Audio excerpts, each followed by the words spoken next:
Dans le livre de l'Exode, au chapitre 11,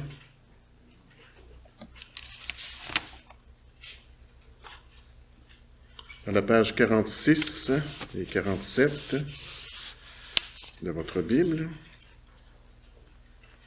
nous continuons notre parcours du chapitre 11 de l'Épître aux Hébreux, et le verset qui nous occupera aujourd'hui porte sur cette histoire que je vais lire, que nous allons lire ensemble dans le livre de l'Exode. Donc, le contexte, c'est que Israël est encore en esclavage en Égypte, mais Dieu est intervenu déjà à de nombreuses reprises pour envoyer des fléaux. Dieu avait envoyé Moïse pour faire sortir son peuple et le Pharaon a résisté et s'est opposé. Donc, un premier fléau, un deuxième, jusqu'à 9 fléaux, très durs.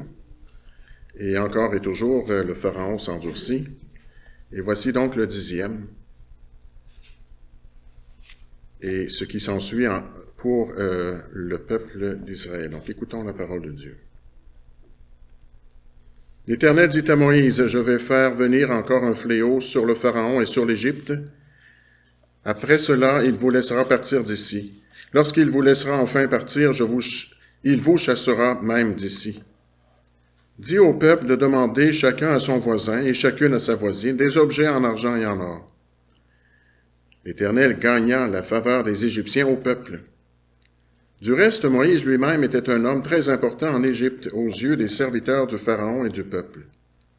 Moïse annonça, « Voici ce que dit l'Éternel. Vers le milieu de la nuit, je parcourrai l'Égypte, et tous les premiers-nés mourront en Égypte, depuis le fils aîné du Pharaon qui siège sur son trône, jusqu'au fils aîné de la servante qui travaille à la meule, et jusqu'à tous les premiers-nés des animaux.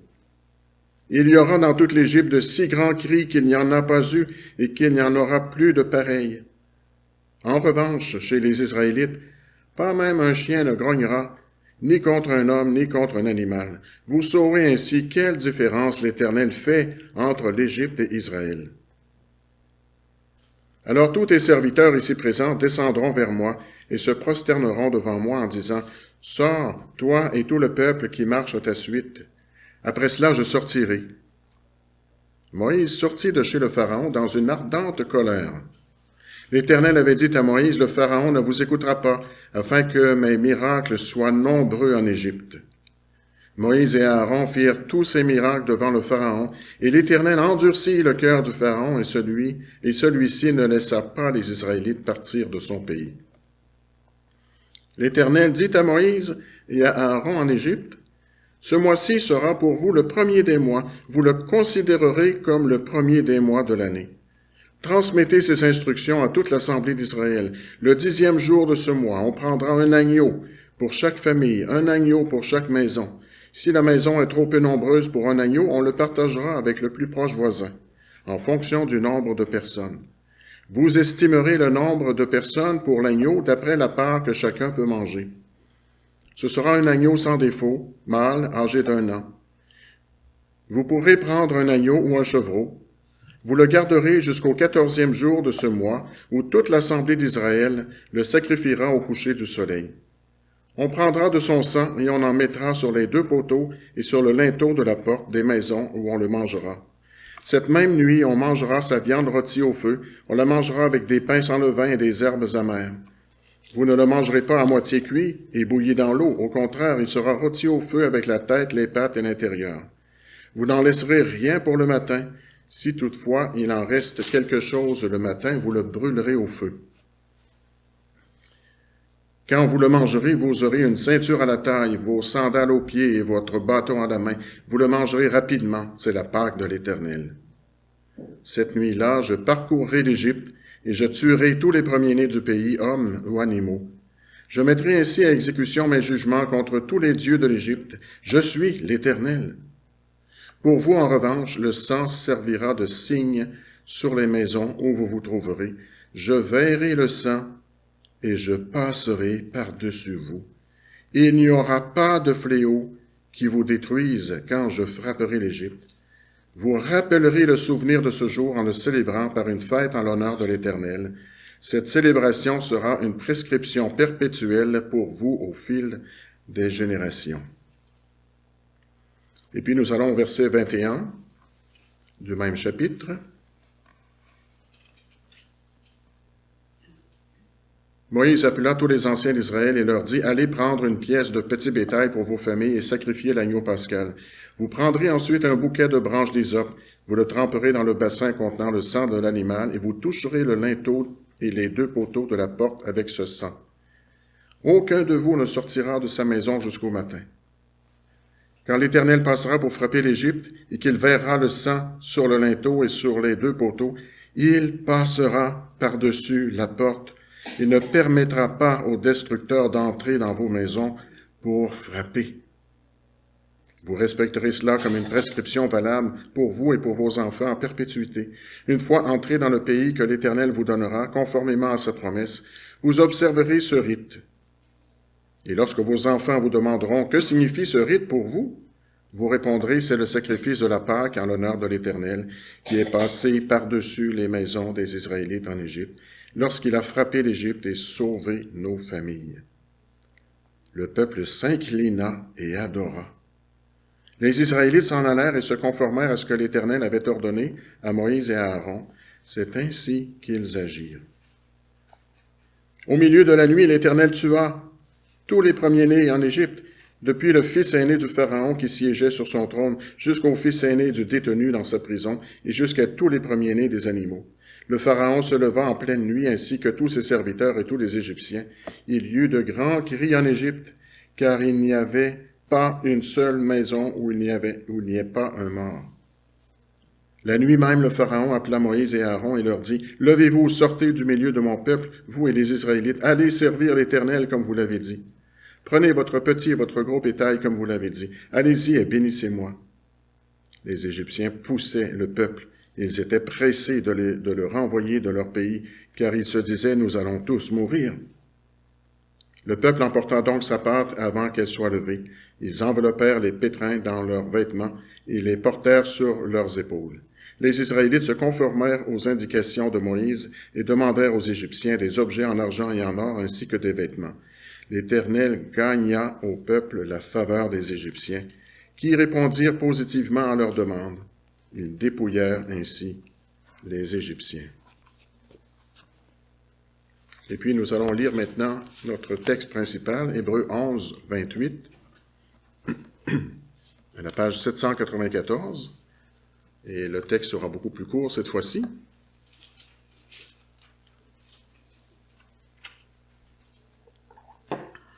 Il est intéressant de voir comment l'auteur de l'Épître aux Hébreux prend des éléments d'une longue histoire comme celle-ci. Ce n'est pas tout à fait un résumé, mais ce sont des éléments clés, des éléments importants de cette histoire qu'il nous rapporte.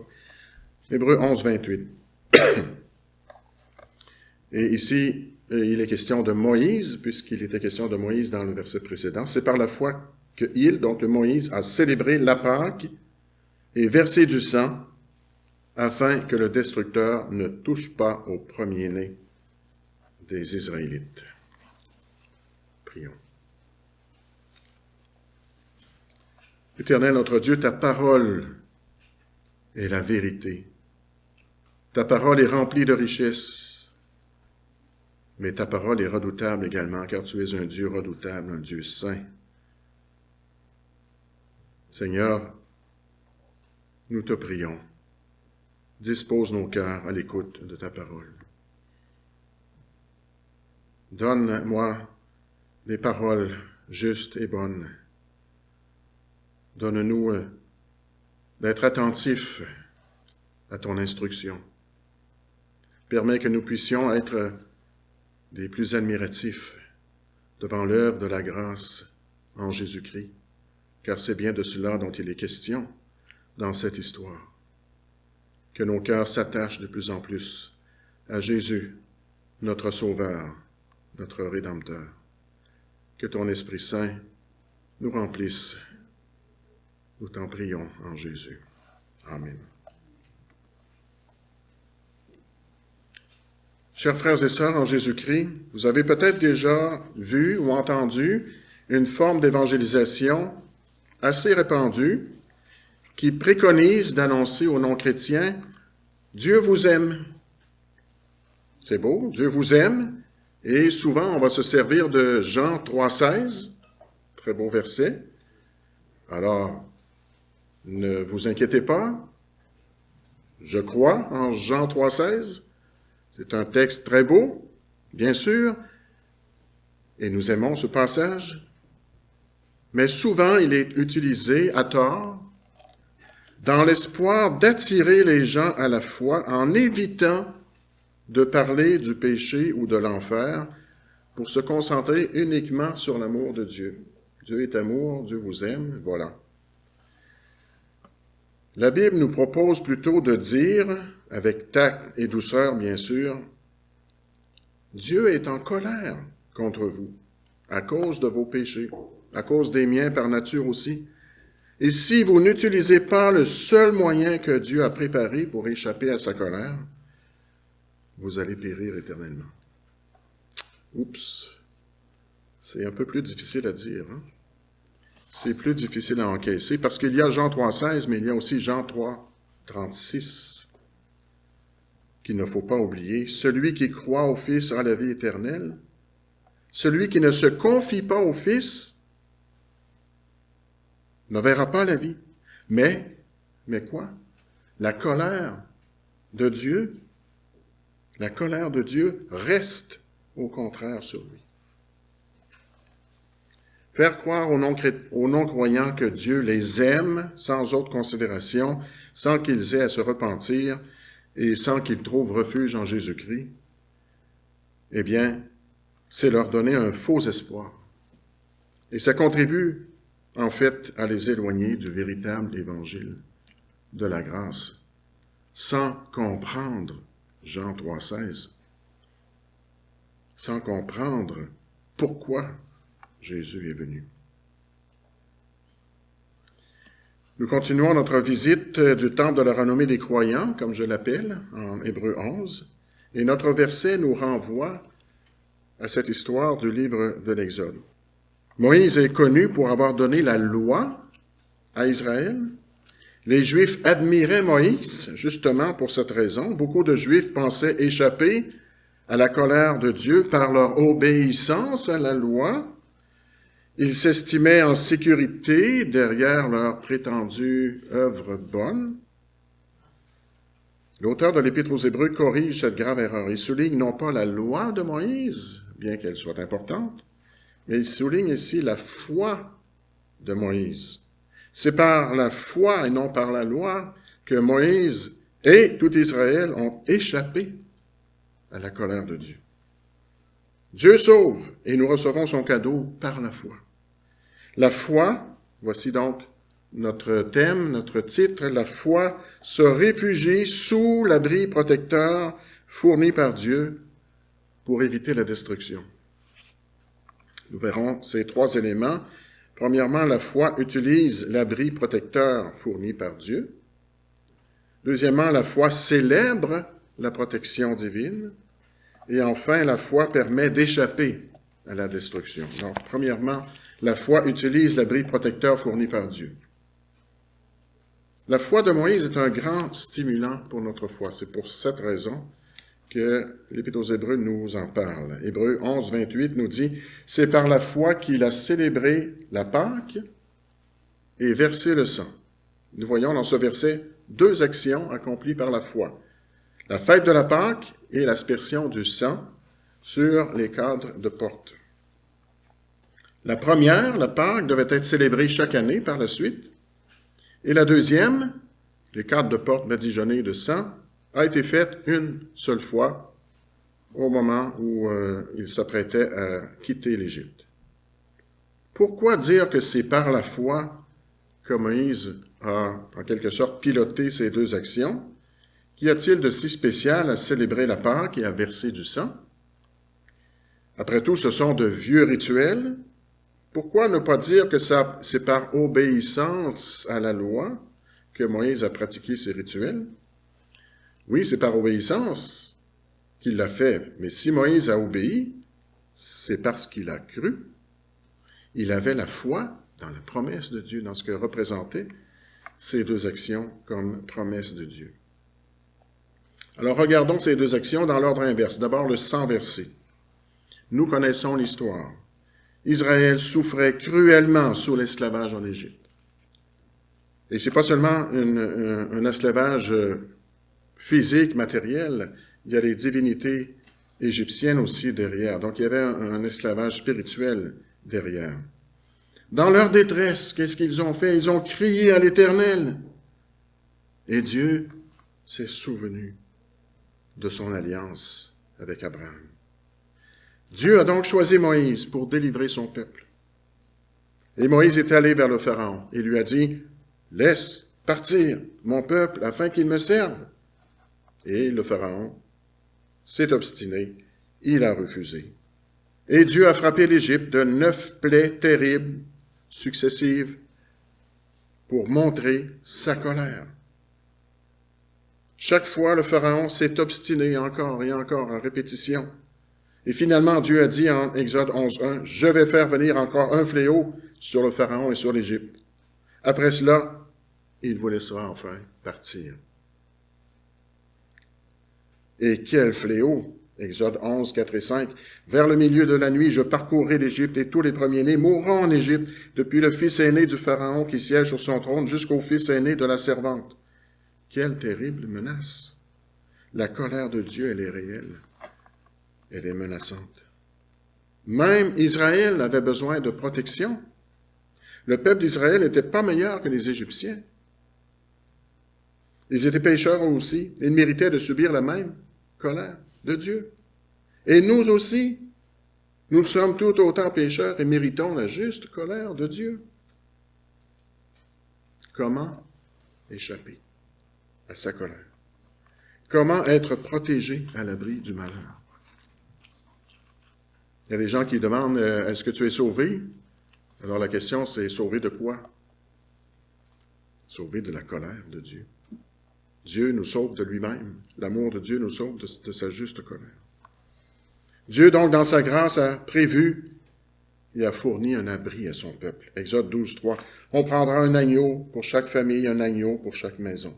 Verset 7. On prendra de son sang et on en mettra sur les 2 poteaux et sur le linteau de la porte des maisons où on le mangera.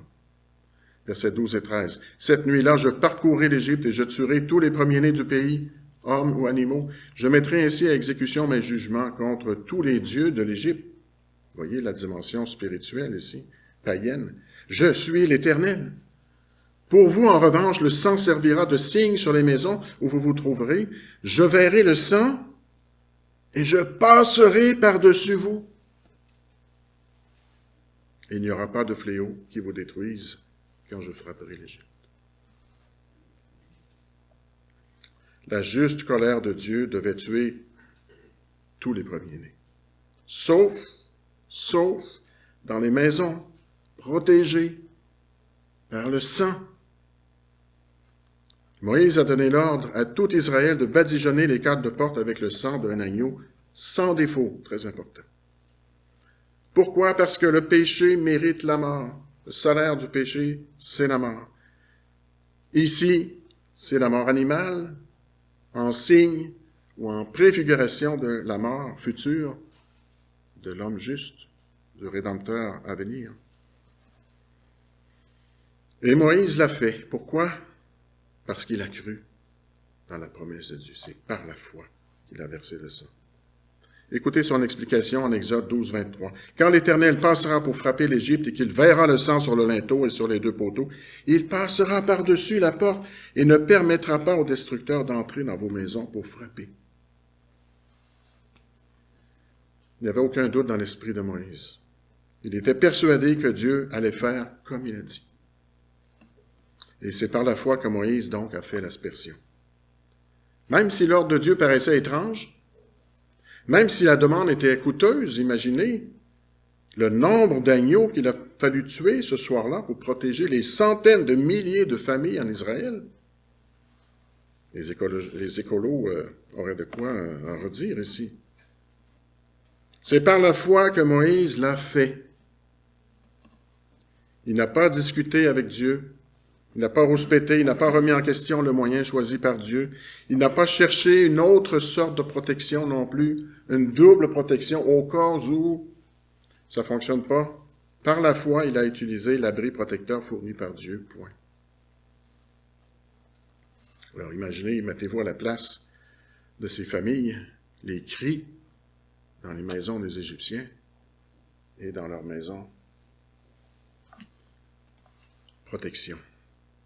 Nous avons besoin, nous aussi, d'un abri protecteur. Cette histoire nous parle de notre Rédempteur. Aujourd'hui, nous mettons notre foi dans un sacrifice bien meilleur. Jean-Baptiste a dit en Jean 1, 29, « Voici l'agneau de Dieu qui ôte le péché du monde. » L'agneau de Dieu. L'apôtre Pierre dit dans sa première lettre, chapitre 1, versets 18 et 19, « Ce n'est pas par des choses corruptibles comme l'argent ou l'or que vous avez été rachetés de la vaine manière de vivre dépourvue de sens que vous avez transmise vos ancêtres, mais par le sang précieux de Christ qui s'est sacrifié comme un agneau sans défaut et sans tache. » Le sang de Jésus. Voilà l'abri protecteur que Dieu nous a préparé pour échapper à sa juste colère. Il nous offre cet abri gratuitement. Oui, la colère de Dieu viendra sur le monde. C'est pas vrai que la colère de Dieu, c'est pour l'Ancien Testament, puis le Nouveau Testament, c'est seulement l'amour de Dieu. La colère de Dieu frappera tous ceux qui ne seront pas couverts par le sang de l'agneau. Ce n'est pas de gaieté de cœur que nous lançons un tel avertissement. Mais en même temps, nous avons la bonne nouvelle, une excellente nouvelle remplie de joie. Le seul moyen d'échapper à la mort éternelle consiste à trouver notre protection sous le sang de Jésus-Christ. L'agneau sans défaut, fourni par Dieu lui-même. En lui, nous échapperons à la colère à venir. Ça peut paraître étrange, mais c'est vrai. Par sa mort, Jésus a expié tous nos péchés. Il a été puni à notre place, à ma place. Nos péchés sont tellement graves qu'ils méritent la mort. Et seule la mort d'un homme parfaitement juste pouvait satisfaire la justice de Dieu. En lui, nous avons le pardon complet des péchés. La justification gratuite, sa justice, sa sainteté qui est mise à notre compte. La paix avec Dieu. La paix avec Dieu. En lui, nous trouvons notre joie. Le prix payé a coûté très cher. Le Père a sacrifié son propre Fils pour que nous soyons épargnés de sa juste colère. Quel grand amour! Oui, l'amour de Dieu, très certainement, mais pas un amour bon marché, un amour qui a coûté, au contraire, très cher et qui appelle à la repentance et à la foi. Comment échapper à la colère à venir?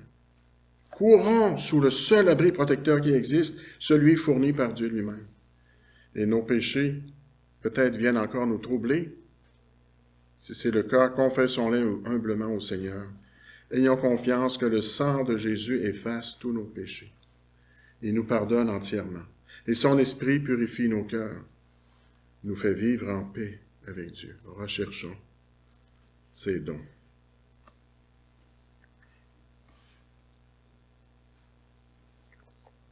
Deuxièmement, la foi célèbre la protection divine.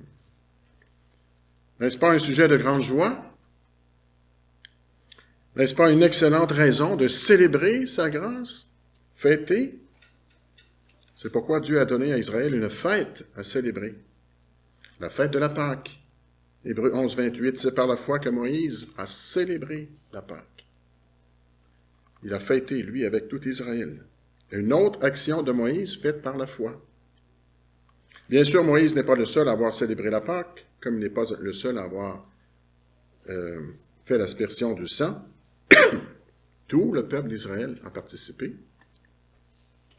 Moïse est mentionné parce que c'est lui qui devait organiser la fête, c'est lui qui transmettait les directives de Dieu au peuple. En Exode 12, Dieu a expliqué donc à Moïse toutes les prescriptions pour cette fête qui allait devenir une fête annuelle. Il fallait prendre un agneau sans défaut, le faire rôtir au feu, le manger avec des pains sans levain, des herbes amères, donc l'amertume de l'Égypte qui était représentée, et des pains sans levain parce qu'il fallait se dépêcher, se préparer à partir. C'était la Pâque de l'Éternel. Le mot Pâque signifie passer par-dessus. Dieu est passé par-dessus les maisons où il y avait le sang. C'est ça que ça veut dire Pâque. Sans faire mourir personne, il est passé par-dessus. Mais un instant, à quel moment Dieu a-t-il demandé cette célébration? À quel moment Moïse a-t-il célébré la Pâque pour la première fois? On comprend pour les fois suivantes, c'était un rappel. Dieu avait-il déjà passé par-dessus les maisons des Israélites? Est-ce que c'était une célébration de quelque chose déjà accompli? Non. C'est ce qui est surprenant ici. Pas encore. C'était avant que l'événement se produise, pendant la soirée. Les Israélites étaient encore esclaves en Égypte. Dieu ne les avait pas encore délivrés. Toutes les familles en Israël étaient dans leur maison à se préparer pour le grand départ. Et Dieu n'avait pas encore frappé les premiers-nés des Égyptiens. Il fallait faire ses valises, organiser le grand départ, le temps pressait. Est-ce qu'on avait le temps de fêter? Eh bien, on a pris le temps de fêter, parce que Dieu l'avait dit. Et pourtant, donc, oui, ils ont pris le temps de célébrer leur délivrance qui approchait et qui n'était pas encore accomplie. On comprend mieux maintenant pourquoi Hébreux 11, 28 nous dit que c'est par la foi, n'est-ce pas, que Moïse a célébré la Pâque. Il faut beaucoup de foi pour se réjouir d'avance d'une délivrance qui n'est pas encore là. Moïse a vraiment fait confiance en Dieu, et le peuple d'Israël aussi. Nous fêtons, nous célébrons la délivrance qui s'en vient, qui est promise. Par la foi, lui et tout le peuple ont fêté, oui, cette délivrance à venir. Moïse a dit encore aux Israélites en Exode 12, 24, 25, « Vous respecterez cela comme une prescription valable pour vous et pour vos enfants en perpétuité. Une fois entrés dans le pays que l'Éternel vous donnera, conformément à sa promesse, vous observerez ce rite. » Alors encore une fois, nous voyons la foi. Moïse a transmis ce que Dieu avait demandé, Exode 12, 14. « Vous rappellerez le souvenir de ce jour en le célébrant par une fête en l'honneur de l'Éternel. Cette célébration sera une prescription perpétuelle pour vous au fil des générations. » Il fallait beaucoup de foi pour instituer une fête qui devait être célébrée annuellement par toutes les générations futures dans un pays à venir qu'ils ne possédaient pas encore parce qu'ils étaient encore esclaves en Égypte. Oui, la Pâque était une fête commémorative pour se souvenir de la délivrance accomplie par Dieu, que Dieu allait accomplir. Le cœur humain est oublieux, nous oublions. Nous oublions ce que Dieu fait dans nos vies. Dieu a fait de grandes choses pour son peuple. Il fait de grandes choses pour nous. Il a fait de grandes choses pour nous, mais nous oublions facilement. Dieu a donné à son peuple différents moyens, mais un en particulier de se souvenir. Ici, en Israël, la fête de la Pâque célébrée en mémoire de la sortie d'Égypte. Elle devait être célébrée jusqu'à la venue de Jésus, l'agneau de Dieu, lorsqu'il a versé son sang une fois pour toutes pour effacer nos péchés. Quand le Christ a célébré la Pâque pour la dernière fois avec ses disciples, rappelez-vous, il a changé la fête de la Pâque pour instituer la Sainte Seine, à la place de la Pâque. Au lieu du rituel avec l'agneau rôti, ce sera désormais avec du pain et du vin, puisque le sang de l'agneau sur la croix sera versé. Il ne sera plus nécessaire de tuer un agneau pour la fête de la Pâque. Luc 22, 19 et 20. Jésus prit du pain et après avoir remercié Dieu, il le rompit et le leur donna en disant, « Ceci est mon corps qui est donné pour vous. » Pour vous. Faites ceci en souvenir de moi. Après le souper, il prit de même la coupe et la leur donna en disant, « Cette coupe est la nouvelle alliance en mon sang qui est versée pour vous. » Pour vous. Le sang de Jésus a été répandu une fois pour toutes, pour nous. Nous ne répétons pas son sacrifice, mais nous commémorons son œuvre de rédemption. Faites ceci en mémoire de moi, en souvenir de moi. Nous sommes oublieux. Nous avons besoin de nous souvenir de ce que Jésus a fait pour nous. Et pour nous fortifier, nous avons besoin de fêter la grande délivrance et nous en réjouir. La Sainte Seine nous est donnée donc dans ce but. Le Seigneur Jésus l'a institué juste avant de mourir, non pas après sa mort et sa résurrection. Les disciples ne comprenaient pas encore, mais lui savait ce qu'il faisait. Il avait entièrement confiance de faire l'œuvre de son Père pour notre salut avant que cette œuvre soit accomplie. C'est par la foi que Jésus lui-même a institué la Seine et c'est par la foi qu'il a versé son sang. Quand nous célébrons la Sainte Seine, la seule façon de nous en réjouir, d'être encouragés et nourris spirituellement, c'est en participant avec foi. Toujours la foi. C'est par la foi que le sang de Jésus nous couvre, nous protège. C'est par la foi que nous célébrons la Seine. Parce que notre délivrance est accomplie, mais aussi notre délivrance complète est à venir. Nous célébrons la Seine dans la perspective du banquet céleste, les noces de l'agneau à venir, lorsque la délivrance sera totale et entière. Donc, nous pouvons nous en réjouir déjà d'avance. Nous arrive-t-il d'avoir d'autres préoccupations qui nous empêchent de bien profiter de cette célébration? Pensons quand on célèbre la Sainte Seine. Est-ce que nous sommes bien focusés sur sa signification? Il est tellement important de nous arrêter pour célébrer la merveilleuse délivrance de Dieu en Jésus-Christ. 1 Corinthiens 11, 26. En effet, toutes les fois que vous mangez ce pain, que vous buvez cette coupe, vous annoncez la mort du Seigneur, passé, jusqu'à ce qu'il vienne, futur. Et quand notre Sauveur viendra, nous échapperons à la destruction. Nous échapperons à la colère à venir qui frappera ceux qui ne seront pas sous cet abri. Ceci nous amène à notre dernière partie. La foi permet d'échapper à la destruction. Hébreux 11, 28, c'est par la foi que Moïse a célébré la Pâque et versé du sang, afin que le destructeur ne touche pas au premier-né des Israélites. Qui était ce destructeur? Ça peut sembler un petit peu mystérieux.